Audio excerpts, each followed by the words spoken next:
Ya, chiquillos, hoy día tenemos el tema en médico quirúrgico que tiene que ver con el route de alimentación y este tema es la diabetes mellitus. En este caso voy a hablar de la diabetes 1. La diabetes 2 generalmente la ven más en comunidad 2, pero y de igual manera están los videos ya en el YouTube con lujo y detalle en relación a la diabetes 2. ¿Ya? Lo único que no van a encontrar probablemente es la diabetes gestacional, que se las voy a dejar aparte en algún minuto, que tampoco es tan importante para el médico quirúrgico porque la van a revisar en salud materno-infantil. ¿Ya? Hola, Diego. Ya, partamos entonces. Antes de comenzar con las láminas, quiero recordarles que existen dos tipos de diabetes, o tres más bien, pero vamos a ver la diabetes 1 y la diabetes 2.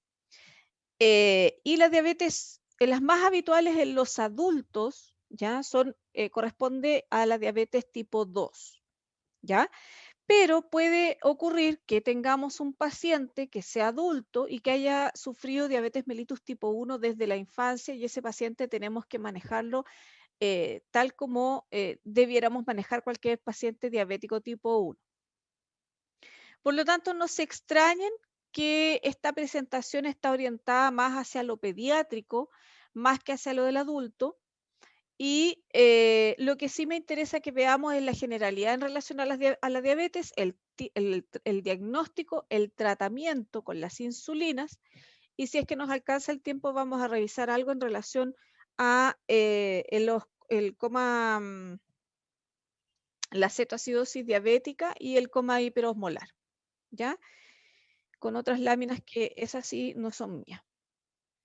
Entonces, para poder hablar de este tema, vamos a partir haciendo una pequeña introducción, hablar de la etiopatogenia, el diagnóstico diferencial, el tratamiento que corresponde principalmente a la dieta y ejercicio físico y la insulina, y las complicaciones agudas y el seguimiento.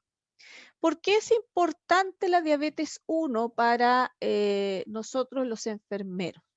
Porque básicamente, sobre todo en atención primaria o en las urgencias, ¿no es cierto? Somos los primeros que recibimos a los pacientes con algún tipo de sintomatología y debemos orientar muy bien la hipótesis diagnóstica para poder definitivamente llegar a un diagnóstico oportuno, ¿ya?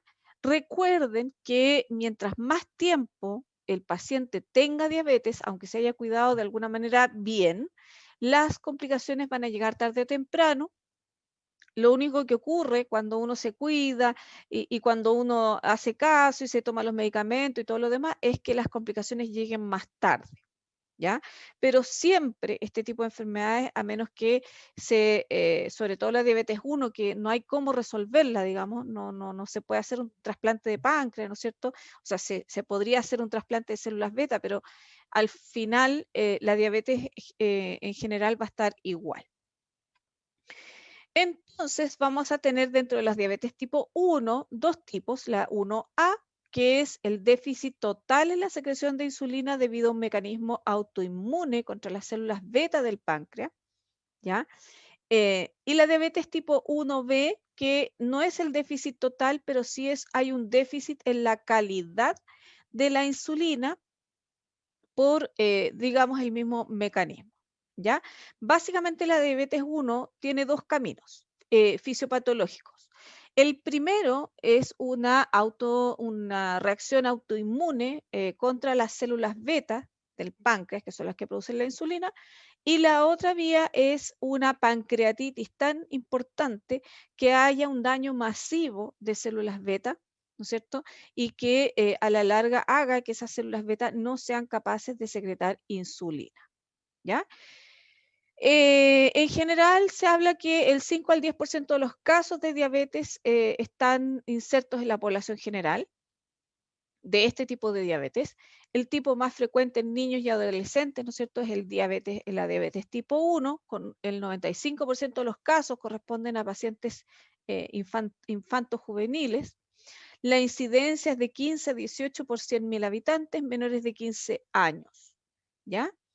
Por lo tanto, tenemos que focalizar nuestra prevención desde los 15 años en adelante y por eso es tan importante que realicemos el examen de medicina preventiva desde los 15 años en adelante.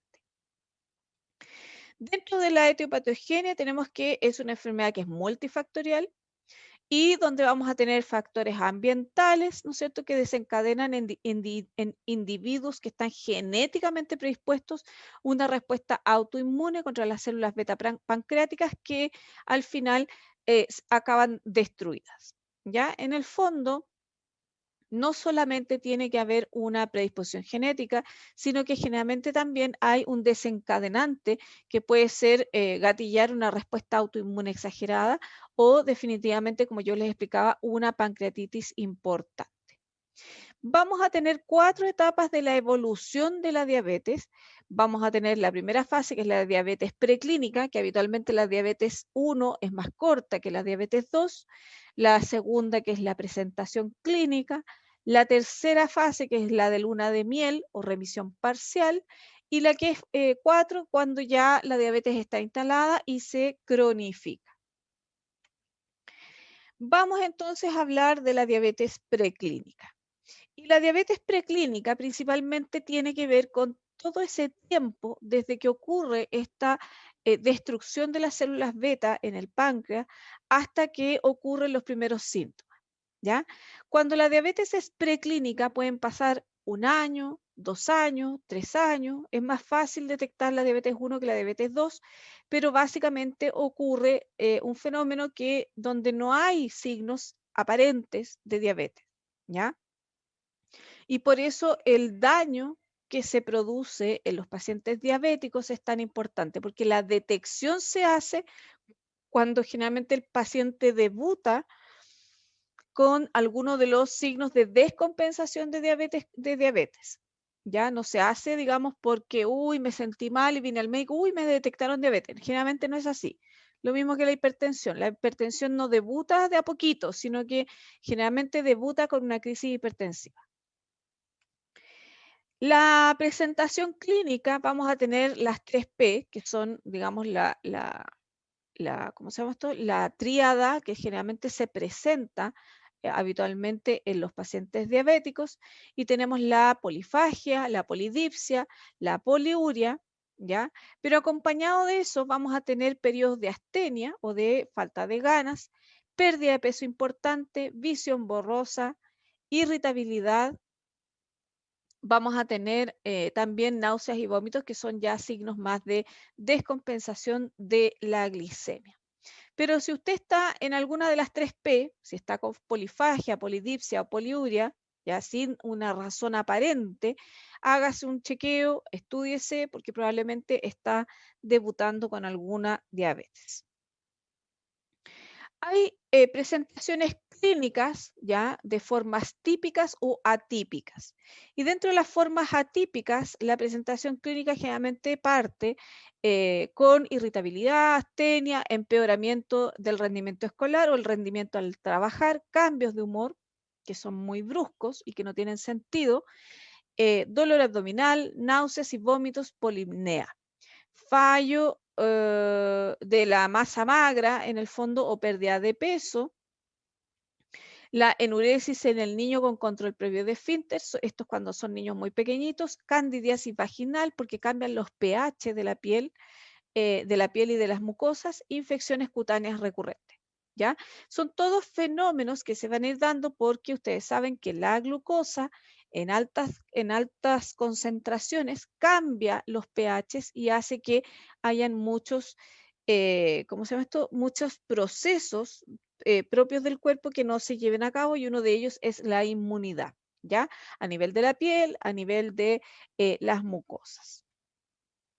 La fase de luna de miel, que es la tercera fase, o la remisión parcial, ocurre aproximadamente en 80% de los casos y lo que ocurre es una reducción transitoria de las necesidades de insulina al iniciar la insulinoterapia con glicemias más estables. Ustedes saben que la diabetes 1, el tratamiento per se, digamos, es insulina en cualquiera de sus formas, ya vamos a hablar de eso.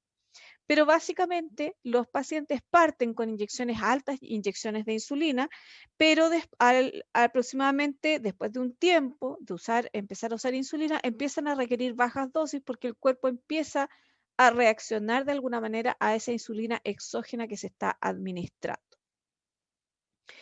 Y para poder determinar un poco cuál es el nivel de insulina que vamos a tener que administrar, los endocrinólogos utilizan tablas de peso, ¿ya? Pero también hay otro parámetro que es la hemoglobina A1C o la hemoglobina glicosilada, que es aquella hemoglobina que se elimina a través de, o sea, digamos, esa hemoglobina que se junta o se adhiere a moléculas de glucosa, pues eso se llama hemoglobina glicosilada, y que se toma a través de un examen de sangre y que nos va a indicar de alguna manera, es un indicador bastante certero de qué pasó con ese paciente durante los últimos 3 meses, ¿ya? Yo siempre les digo a los chiquillos que la glicemia en ayunas, que es el examen, digamos, que ustedes habitualmente conocen, la glicemia en ayunas es una foto del paciente en ese momento, en ese lugar. Pero la hemoglobina glicosilada, ¿ya? Es un video, si ustedes quieren, de todo lo que pasó con ese paciente durante los últimos 3 meses. El valor que uno espera de hemoglobina glicosilada o la hemoglobina A1C es menor al 7%.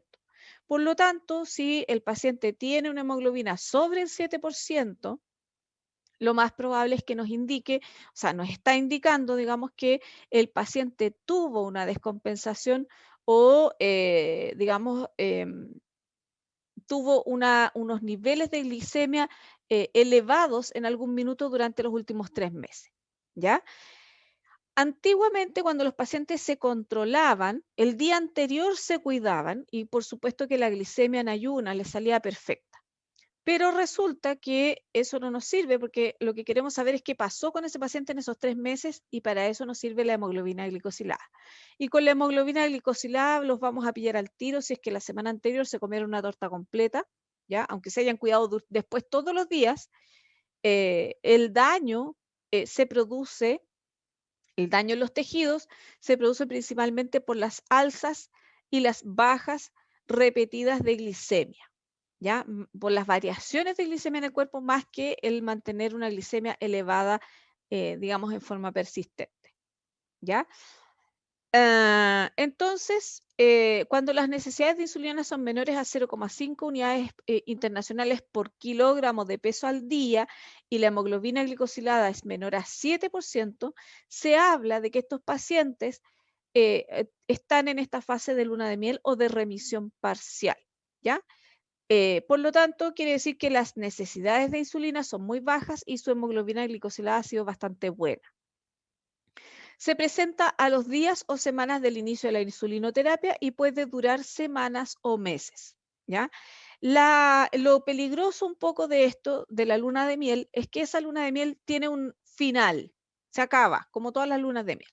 Por lo tanto, una vez que se acaba la luna de miel, generalmente el paciente empieza con sus descompensaciones y con sus problemas más agudos. Y una vez que pasa la fase de luna de miel, pasa a la fase crónica. Y la fase crónica, ustedes saben que es la fase, digamos, más difícil para este tipo de pacientes porque en general les cuesta mucho mantenerse en rangos normales de insulina porque mantener una dieta baja en hidratos de carbono no es fácil con, digamos, los estilos de vida modernos que tenemos ahora. Si ustedes vivieran en el campo y comieran puras verduras, lechuga y todo lo demás, lo más probable es que les iría súper bien, pero a menos que vivan en Chiloé, ¿no es cierto? Y coman puras papas. Pero en general es muy difícil mantener glicemias estables y los pacientes de igual manera requieren de insulinoterapia subcutánea, ¿no es cierto? Como tienen insulinoterapia, tienen que tener control periódico y ahí empezamos con los controles de los pacientes diabéticos tipo 1. ¿Dudas hasta aquí, chiquillos? Esto yo me imagino que algo habían visto en fisiopatología, ¿o no? ¿Habían visto algo de diabetes en fisiopatología?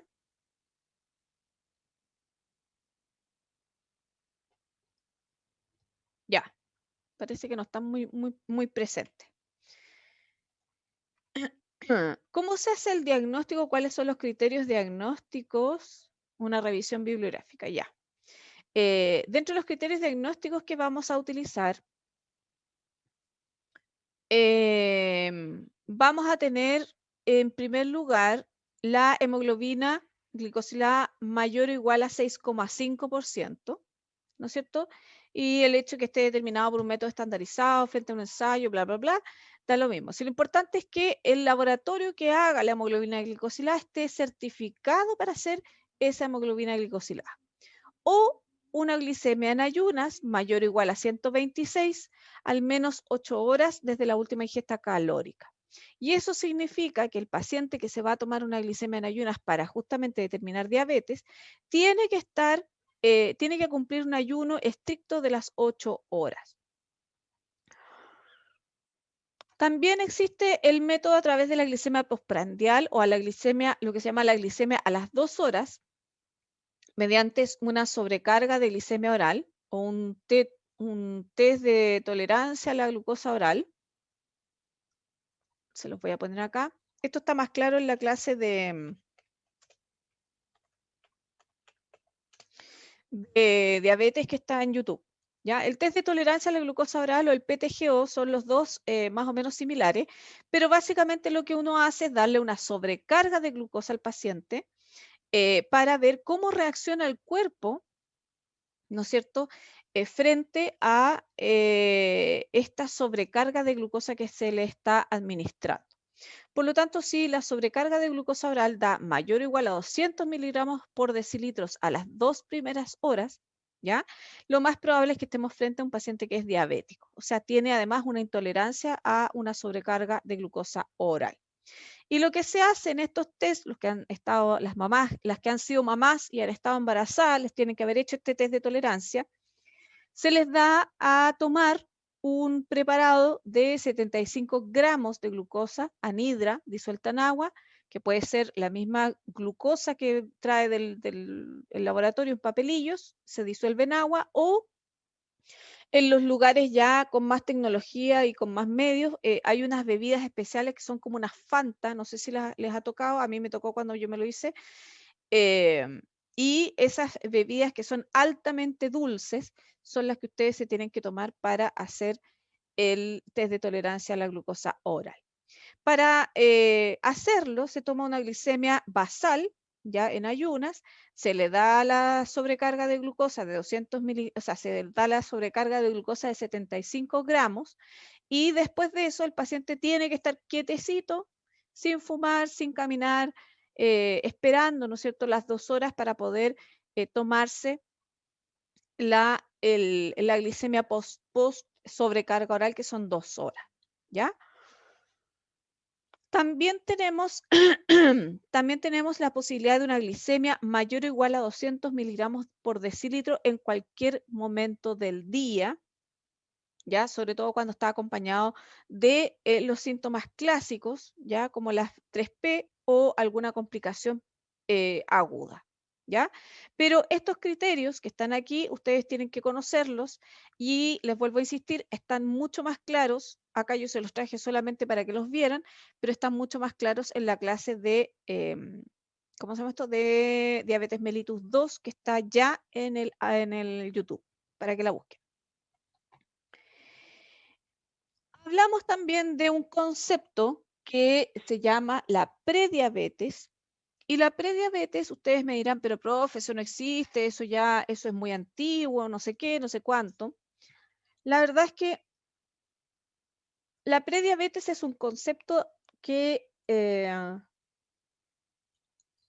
tiene que ver con algunos valores, ¿ya? Entendiendo que la diabetes es una patología que demora mucho tiempo en hacerse clínica. O sea, uno puede partir con un problema de diabetes, ¿no es cierto?, en un momento determinado, pero ese problema de diabetes no se va a detectar por lo menos en 1 año, 2 años más. Por lo tanto, vamos a tener una suerte de evolución de esa diabetes durante ese tiempo, Y una de las fases que se pasa es la prediabetes. Y la prediabetes le vamos a llamar a la intolerancia a los hidratos de carbono, ¿no es cierto? O sea, un test de tolerancia oral o una sobrecarga de glucosa oral, un PTGO, ¿no es cierto? Con un valor a las 2 horas de 140 a 199, que no llega a ser tanto, pero está sobre lo normal. ¿Ya? O cuando el paciente tiene una glicemia basal alterada entre 100 a 125 miligramos por decilitro. O sea, no alcanza a ser diabetes, pero sí está como a punto de, ¿ya? En este caso, en esta fase, perdón, la prediabetes puede ser reversible manejando, ¿no es cierto?, los factores propios del paciente que pueden estar alterando estos valores de glicemia, como por ejemplo el sobrepeso, la falta de actividad física, el régimen, etcétera, etcétera, etcétera, ¿ya? Por eso que es tan importante detectar esta fase previo a que el paciente desarrolle directamente la diabetes, ¿no es cierto? Ah, y me falta un parámetro, hemoglobina glicosilada entre 5.8 a 6.4. O sea, si ustedes se fijan, está como siempre en el límite superior de lo aceptable, ¿ya? Y tenemos que tratar de detectar esta etapa, como yo les decía, para poder actuar con tiempo y evitar, ¿no es cierto?, que efectivamente el paciente desarrolle una diabetes. Em, Hay algunas otras cosas que son confundidas, digamos, con diabetes propiamente tal, como la hiperglicemia de estrés, ¿ya? Que en general corresponde a la glicemia mayor a 150 miligramos por decilitro sin síntomas osmóticos y más una enfermedad aguda interrecurrente. Por ejemplo, es típico en los niños que están con problemas respiratorios importantes y que llegan a la urgencia y les toman ¿cómo se llama esto? O problemas más bien de hígado, qué sé yo, están con hepatitis, por ejemplo, y llegan a la urgencia, les toman la glicemia y sale una glicemia alterada en 150, ¿ya? En ese caso se puede sospechar de alguna enfermedad aguda que puede estar, digamos, interfiriendo en el proceso o en el metabolismo normal de la glicemia, y para asegurarse de qué es lo que está ocurriendo, una vez que el niño está mejor de su hepatitis, de su neumonía o de cualquier patología que le produjo esa condición, se va a repetir una glicemia en ayunas y se van a tomar anticuerpos antipancreáticos para, digamos, confirmar que el niño no esté debutando con algún tipo de diabetes autoinmune. Hay otra condición que es la hiperglicemia causal en asintomático, ¿ya? Y en ese caso, generalmente también cuando hay una hiperglicemia que no tiene causa aparente, hay que realizar una hemoglobina glicosilada, un test de tolerancia a la glucosa oral y además realizar los anticuerpos antipancreáticos para asegurarse que este niño no está sufriendo, o esta persona, digamos, no está sufriendo, no está comenzando con una diabetes 1, ¿ya? Para excluir el diagnóstico de diabetes mellitus en la atención primaria, se puede hacer una tira de orina, ¿no es cierto? Un examen que es para detectar la glucosuria, la presencia de orina o sea, de orina, de glucosa y de cetonas en la orina, ¿ya? Y para eso lo primero que hay que hacer es una glicemia capilar con un hemoglucotest, y esta glicemia es cuando tiene mayor o igual a 200 miligramos por decilitro, se confirma el diagnóstico de diabetes mellitus y se agrega, ¿no es cierto?, este test de orina para ver si está con cetonemia. Cuando los pacientes están con cetonemia, quiere decir que están con una glicemia tan elevada y han estado con esa glicemia tan elevada durante tanto tiempo que el cuerpo comienza a eliminar moléculas de glucosa a través de la orina, ¿ya?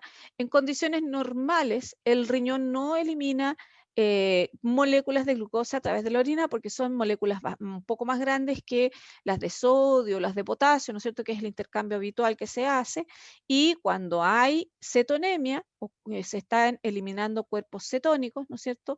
Y quiere decir que hay digamos, está esa glicemia demasiado elevada como para poder em, eliminarla desde otra forma, ¿ya? Ahora, si hay un diagnóstico de diabetes mellitus y síntomas, ¿no es cierto? O sea, si yo tengo una glicemia capilar de mayor o igual a 200 miligramos y además el paciente está con síntomas, como por ejemplo, no sé, pues, dolor de cabeza, irritabilidad, náuseas, mareo, alteración de conciencia, vómito, lo vamos a remitir a un centro hospitalario para iniciar el estudio más el tratamiento y evitar que ese paciente evolucione a una cetoacidosis diabética, ¿ya?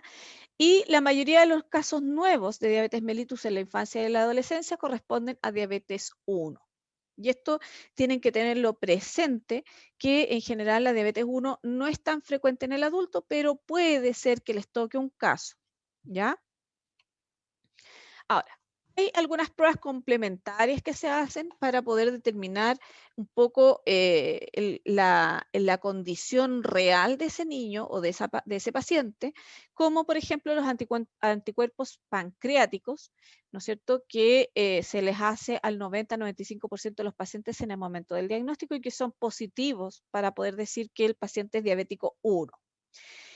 El péptido C, cuando los niveles son bajos o indetectables, confirman el diagnóstico, pero unos niveles normales no lo descartan. O sea, aquí solamente me va a servir el péptido C cuando efectivamente yo tengo bajo, muy bajo o indetectable en los niveles de péptido C. El genotipado del sistema HLA, ¿no es cierto?, que corresponde a pruebas de, digamos, ¿cómo se llama esto?, de genoma o de genética, que ya son más específicas, y los marcadores serológicos de autoinmunidad como tiroiditis o celiaquía, los anticuerpos antiperoxidasa tiroidea, la antitiroglobulina y la antitransglutaminasa. ¿Ya? Cuando están positivos cualquiera de estos marcadores serológicos de autoinmunidad, hay que poner ojo porque probablemente está con una pancreatitis autoinmune o está con algún otro tipo de enfermedad autoinmune, ya sea tiroides o ya sea otra cosa.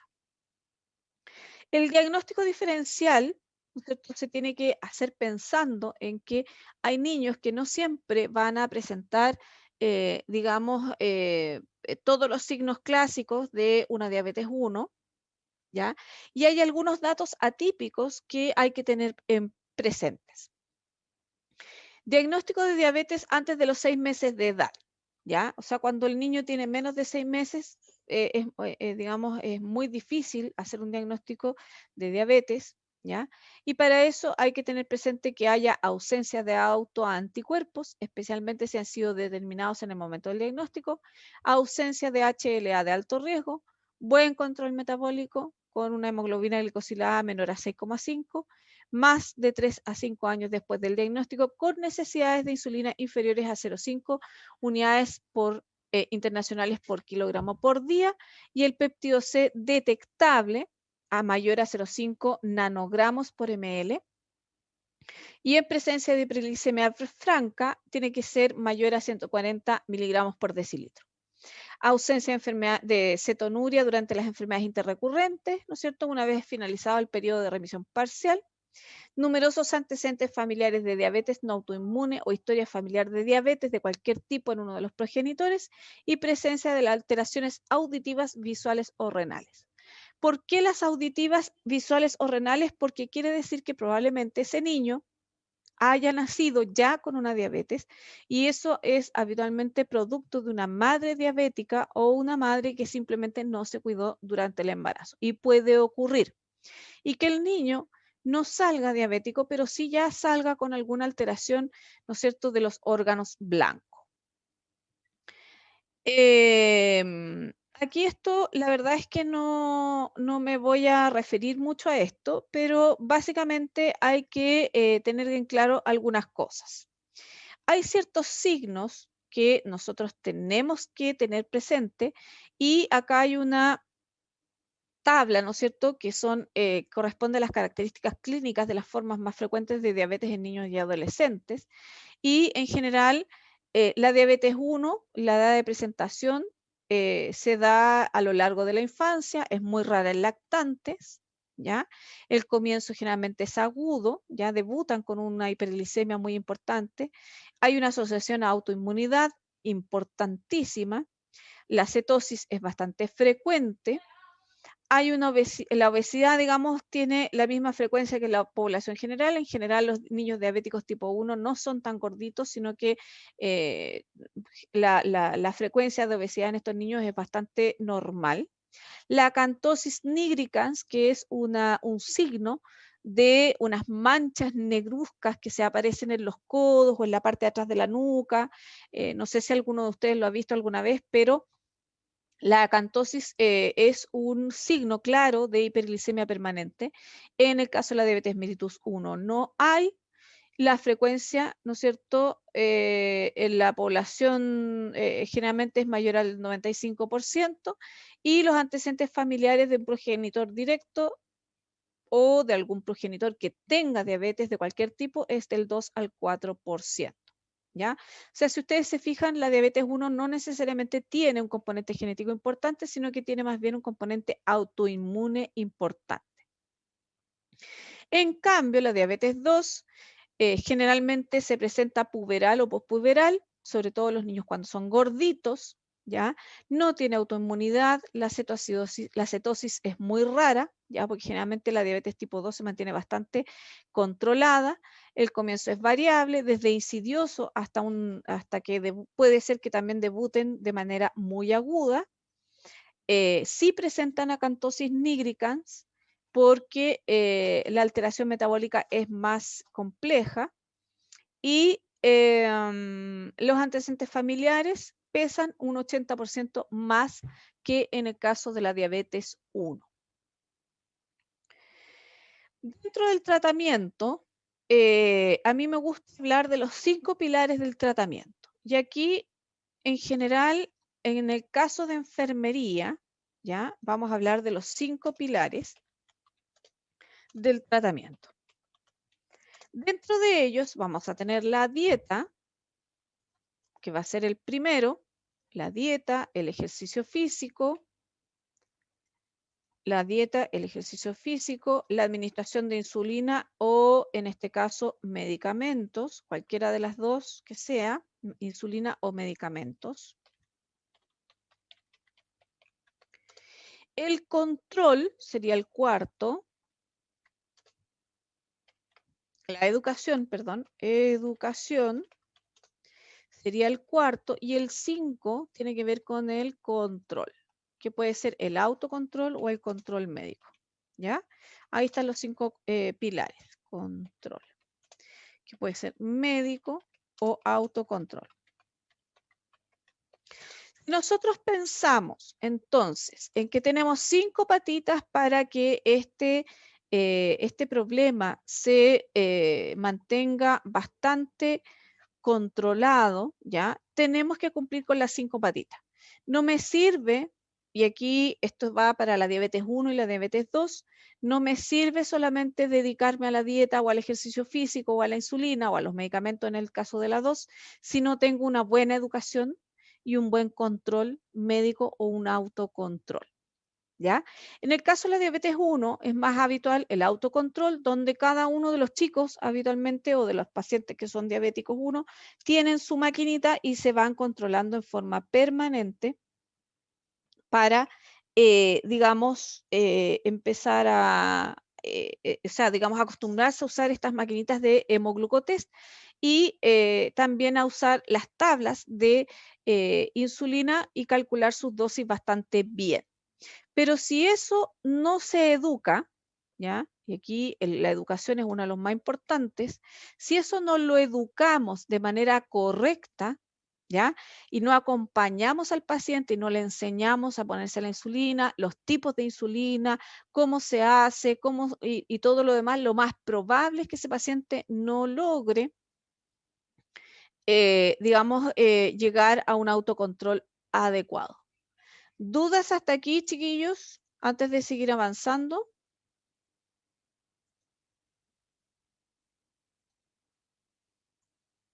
Niños, ¿alguien? ¿Comentario? ¿Es más completo de lo que habían visto o hicieron una revisión así nomás? Más completo, ya.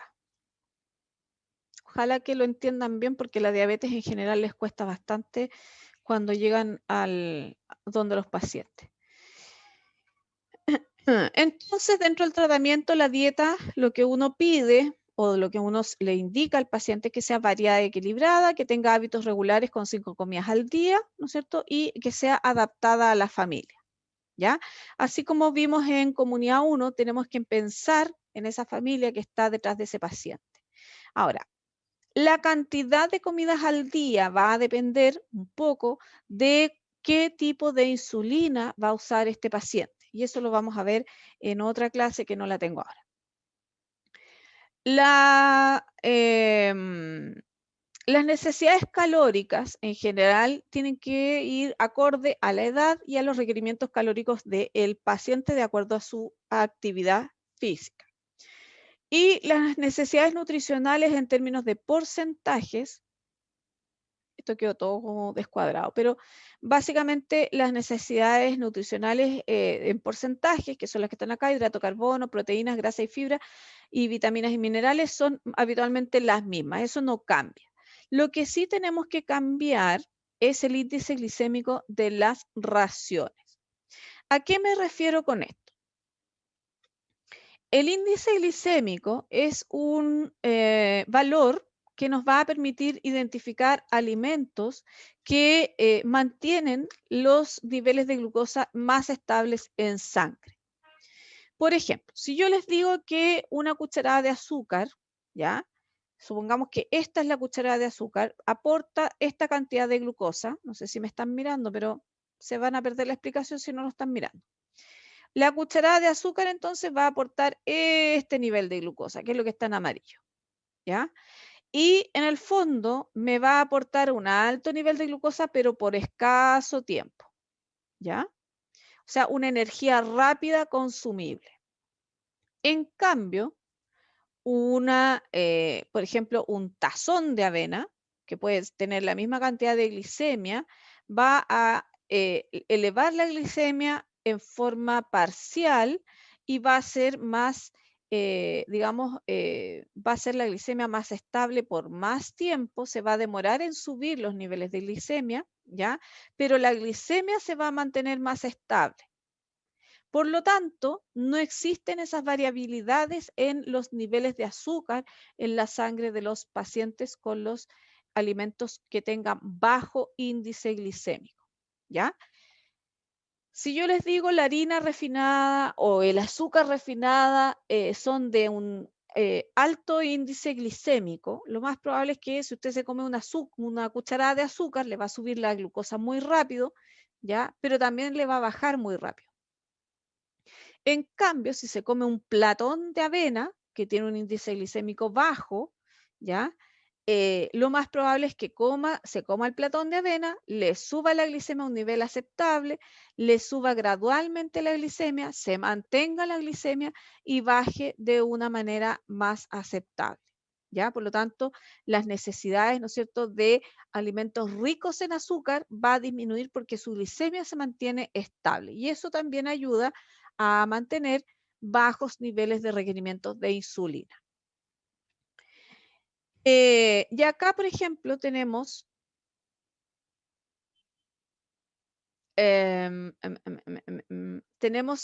alimentos con índice glicémico muy bajo, como por ejemplo los huevos, la leche, el yogur, la zanahoria, los legumbres, ¿ya? Aquí no aparece la avena, pero aquí debería aparecer la avena, que son generalmente los que uno recomienda para los pacientes que son diabéticos, ¿ya? Por ejemplo, acá la manzana y la naranja tienen hidratos de carbono simple 35, o sea, tiene un índice glicémico de menor a 35, lo que significa que mantiene ¿cómo se llama esto? La glicemia mucho más estable en el tiempo.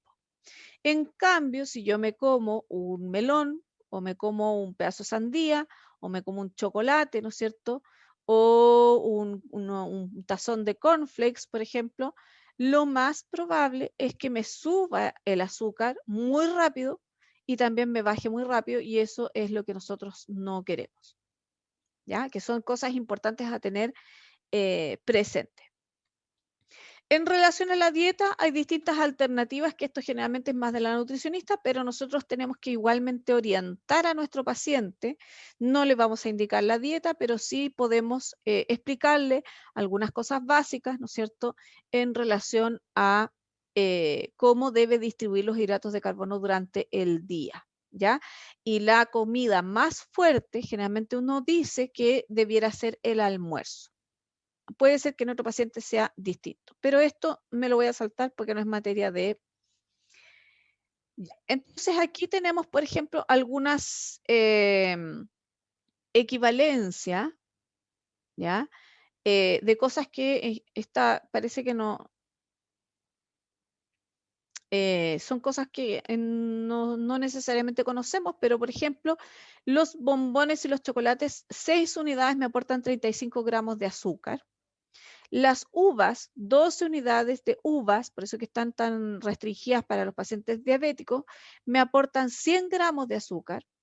Las pasas, las ciruelas, las ciruelas pasas, las pasas y los damascos turcos o los duraznos secos, digamos, ¿cómo se llama esto? Orejones, se dice acá, que también los encuentran así. Aportan 50 gramos de azúcar. El mazapán, 2 unidades pequeñitas de mazapán, aporta 40 gramos, o sea, es un montón, ¿ya? El turrón, por ejemplo, o el turrón, ¿no es cierto?, el típico como mantecol que ustedes comen, aporta 50 gramos y así sucesivamente, y esto es como para que ustedes tengan una idea de cuáles son los alimentos que son altamente calóricos o altamente ricos en azúcar. En relación al ejercicio físico, vamos a tener que el ideal es el ejercicio aeróbico de intensidad moderada a regular, ¿ya? Y lo importante para estos niños o estos pacientes que son diabéticos tipo 1, ¿ya? Que hagan un control metabólico antes, ¿ya? Antes de realizar el ejercicio, y debiera estar, ojalá, entre los 100 y los 200 miligramos por decilitro, ¿ya? Si está entre 70 a 100, tiene que consumir algo de hidrato de carbono. Si es mayor a 250, tiene que haber un control, ¿no es cierto?, de la cetonemia o cetonuria, y no se puede realizar ningún ejercicio. Ahora, si después de realizar el ejercicio la glicemia es elevada, no hay que suplementar la insulina, o sea, no hay que poner insulina de más. Y durante el ejercicio, lo ideal es que hay que ingerir entre 10 a 15 gramos de hidrato de carbono cada 30 minutos, ¿ya? Y la insulina, en relación a la insulina, tenemos que hay que reducir la insulina basal y los bolos preprandiales en comidas previas y posteriores al ejercicio, ¿ya? Esto es un caso bastante puntual en relación al ejercicio. Lo importante de esta lámina, chiquillos, es esto de acá.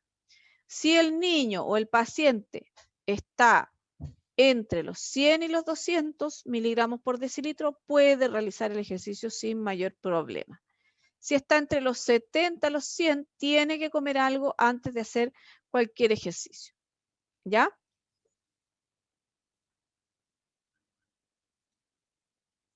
Sigamos. En relación a la insulina, vamos a ver algunas características de la insulina. Esta clase está bastante más resumida que la otra que les quería mostrar, pero les va a servir igual. Lo que hace la insulina es imitar la secreción fisiológica de insulina por el páncreas mediante una insulina basal más bolos de insulina preprandial. O sea, cada vez que vaya a comer, ¿no es cierto?, de acuerdo a la cantidad de comidas que tenga, se tiene que tomar un hemoglucotest y se tiene que administrar una cierta cantidad de insulina antes de la comida. Vamos a revisar los tipos de insulina y también mencionarles, solamente porque aquí no me acuerdo si tengo foto, las bombas de infusión subcutánea de insulina. Esto, chiquillos, aparece en, ¿cómo se llama esto? En la guía clínica de diabetes mellitus, ¿ya? Y tenemos distintos tipos de insulina. la insulina regular, el AAR, que es el análogo de acción rápida, que ahí está la Lispro, está la Aspártica, la glulicina, la insulina NPH, que son las que ustedes más conocen, y acá yo les voy a marcar para que no se me confundan, que la insulina NPH es esta de acá y generalmente su color es el verde, y la insulina que está acá es la insulina regular o la insulina cristalina, es esta de acá y su color siempre va a ser amarillo. ¿Ya? Todas las otras que están acá, los análogos de acción prolongada o los análogos de acción rápida, que está la Lispro, la Aspártica, la glulicina, la Grargina y la Detemir, que también son insulinas que tenemos en el comercio, son para usos especiales, digamos, pero las que ustedes más van a encontrar y más van a conocer van a ser la insulina regular o cristalina, que en realidad es una insulina de tipo intermedia, y la insulina NPH, que es la insulina, ¿no es cierto?, lenta, que ustedes conocen.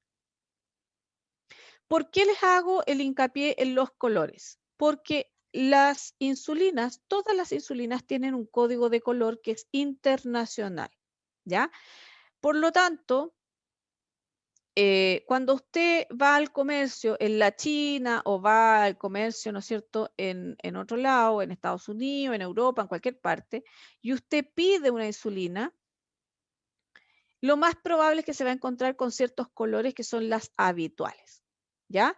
Entonces, por ejemplo, lo que yo les decía, la NPH, que tiene una acción que empieza entre los 60 a los 120 minutos, un pic máximo a las 4 a las 8 horas y dura entre 12 a 20 minutos, siempre va a ser de tipo verde y verde lechosa, ¿ya? Usted la va a encontrar, ¿no es cierto?, ¿cómo se llama esto? La va a encontrar en este mismo frasco y es fácilmente identificable con el mismo color en Chile, en la China, en Francia, en Japón, en donde usted vaya, ¿ya? Usted lleva su frasquito y dice insulina y le van a dar un frasquito igual, con el mismo color, ¿ya? Y de hecho la insulina lenta o la NPH, que es la que ustedes conocen, o debieran conocer o manejar ya, vienen distintas presentaciones como por ejemplo esta, que es la que habitualmente se maneja, que es que ustedes la observan como un líquido lechoso, ¿ya?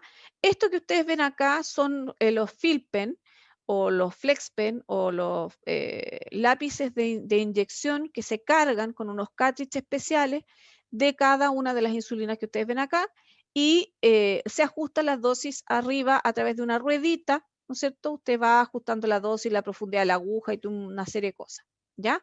Y con esto usted se pincha y es mucho más fácil que pinchar, que cargar una jeringa y usted lo rellena con un cartridge y le va a durar, no sé, pues 3, 4 días el fill pen, etcétera, etcétera, ¿ya?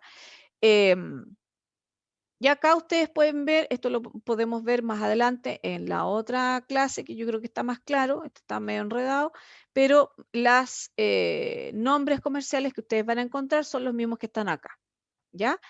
Ahora, si yo, por ejemplo, me voy acá, ustedes van a encontrar que tenemos las ultra rápidas, que son la Aspártica, la Lispro y la Glulicina, ¿ya? Y aquí están las marcas, y vienen en viales o en frascos de 10 ml y también vienen en plumas o en los fill pen que yo les digo de 3 ml, ¿ya?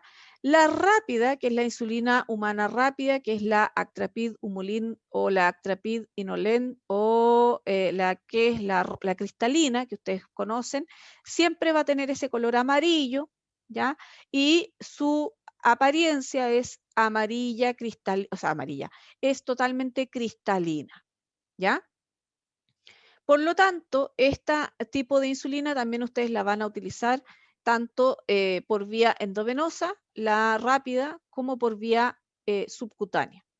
La intermedia, que está la insulina humana intermedia, que es la NPH o la isofánica, que es la Insulatard o la Insulatard FlexPen, que da lo mismo cual sea, es esta verde que usted va a encontrar acá y esta verde, digamos, que es la la que yo les explico ahora, que es la lechosa, no se puede utilizar de manera endovenosa. ¿De acuerdo? ¿Dudas con las insulinas, chiquillos?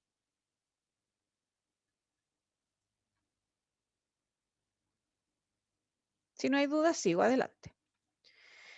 Tenemos acá el otro grupo de insulinas que son las que habitualmente son de, digamos, indicación más específica, como las de acción prolongada. Y ahí tenemos la glargina, que es la Lantus, la de Temir y la de Gludec, que son frascos grises, ¿ya?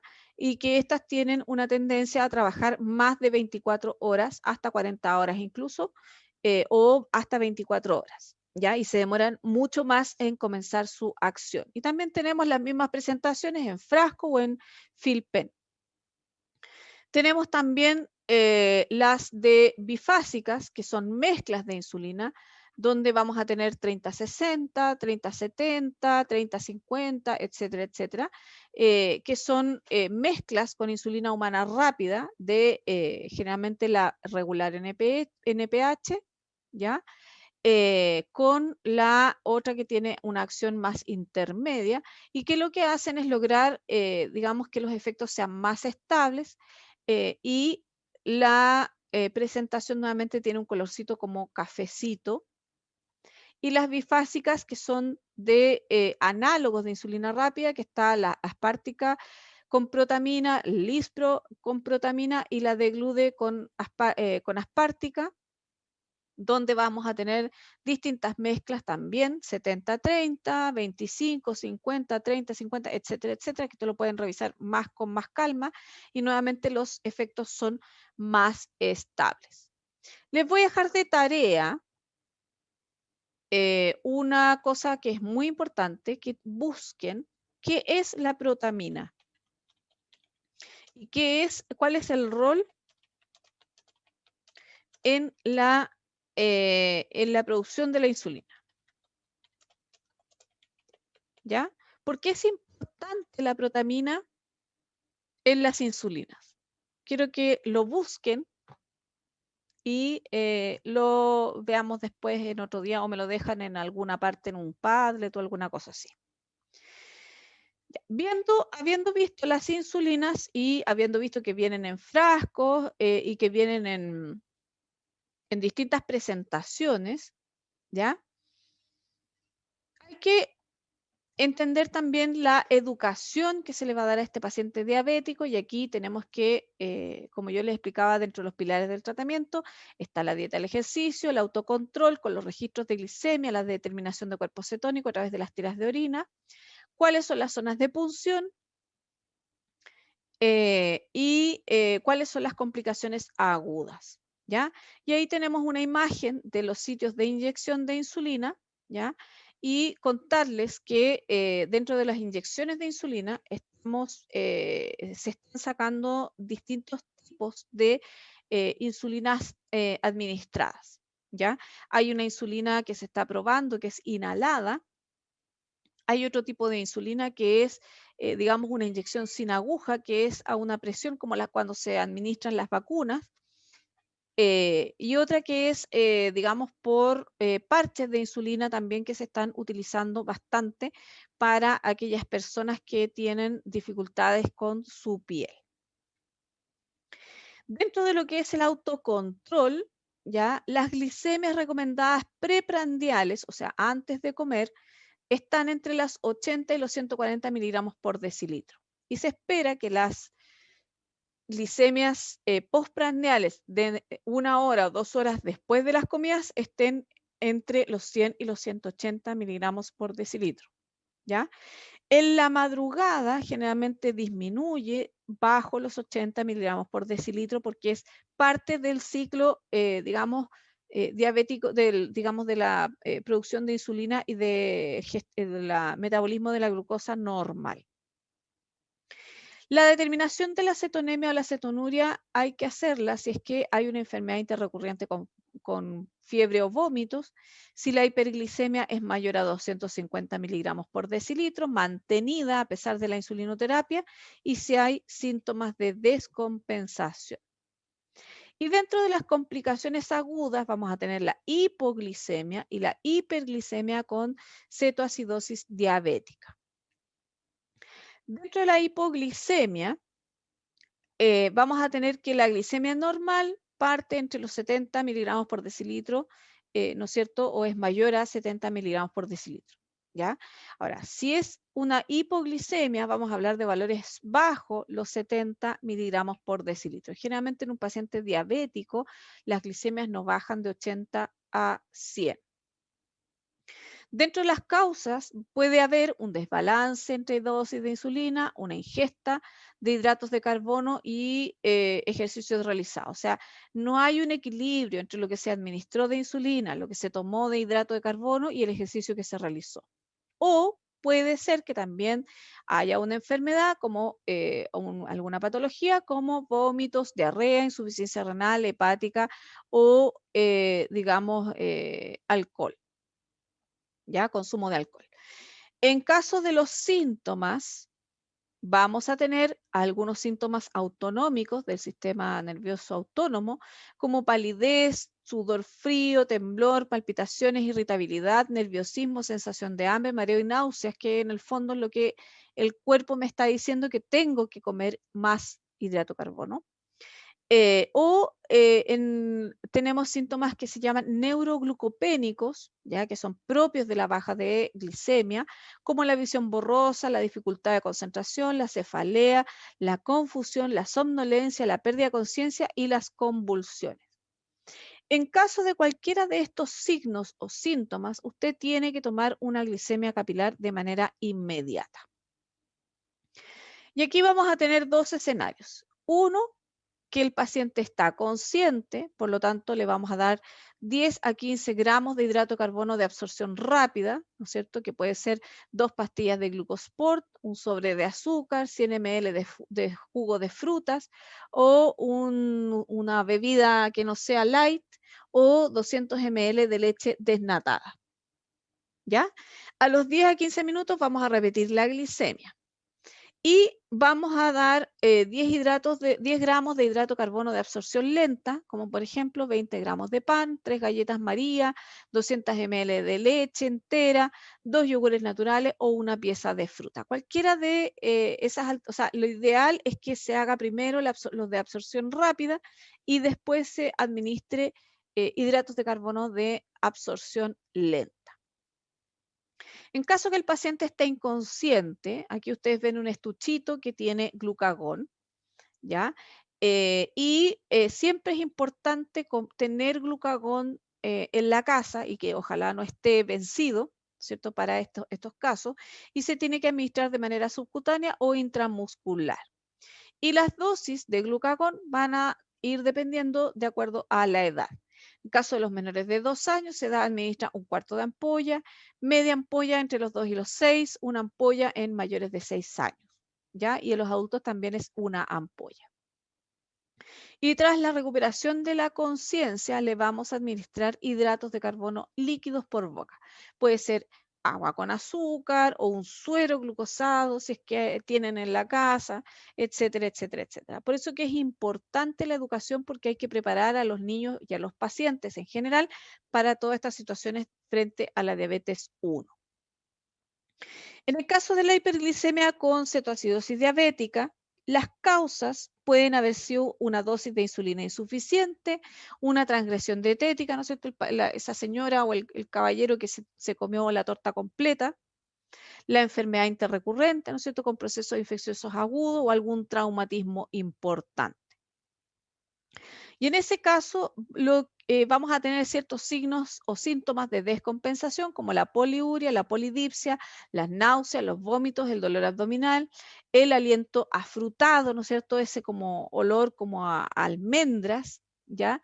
Debilidad y calambres musculares, respiración de Kussmaul, que es una respiración bastante característica que ustedes lo vieron, se los dejé en uno de los videos de fundamentos o de la parte el route respiratorio, cefalea, alteración del estado neurológico. En ese caso, lo que tenemos que hacer antes que todo es una glicemia capilar más una cetonemia o una cetonuria, ¿ya? Más una gasometría capilar, ¿ya? Lo ideal es que tomemos una saturometría, ¿no es cierto? Y empecemos, ¿no es cierto?, con las acciones que hay que hacer. Cuando el déficit es absoluto de insulina y hay además un estrés, una infección, tratamiento insulínico insuficiente, ¿ya? Y esta es la fisiopatología. Lo que ocurre es que las hormonas contrarreguladoras aumentan el glucagón, aumenta el cortisol, aumentan las catecolaminas y aumenta la hormona del crecimiento. Por lo tanto, se va a tender a aumentar aún más el nivel de glucosa en la sangre.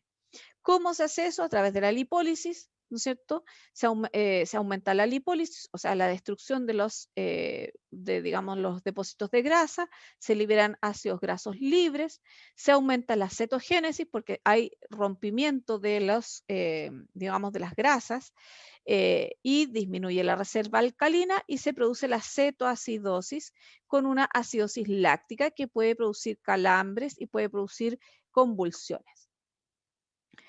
Como baja la utilización de la glucosa, ¿ya? Lo que se va a producir a su vez es la hiperglicemia. En el caso de que, como se necesita, digamos, sacar energía, porque el cuerpo en el fondo lo que necesita es tener energía para hacer funcionar las células, no está entrando glucosa a las células, va a ocurrir también la proteólisis, ¿ya? Y va a disminuir la síntesis proteica.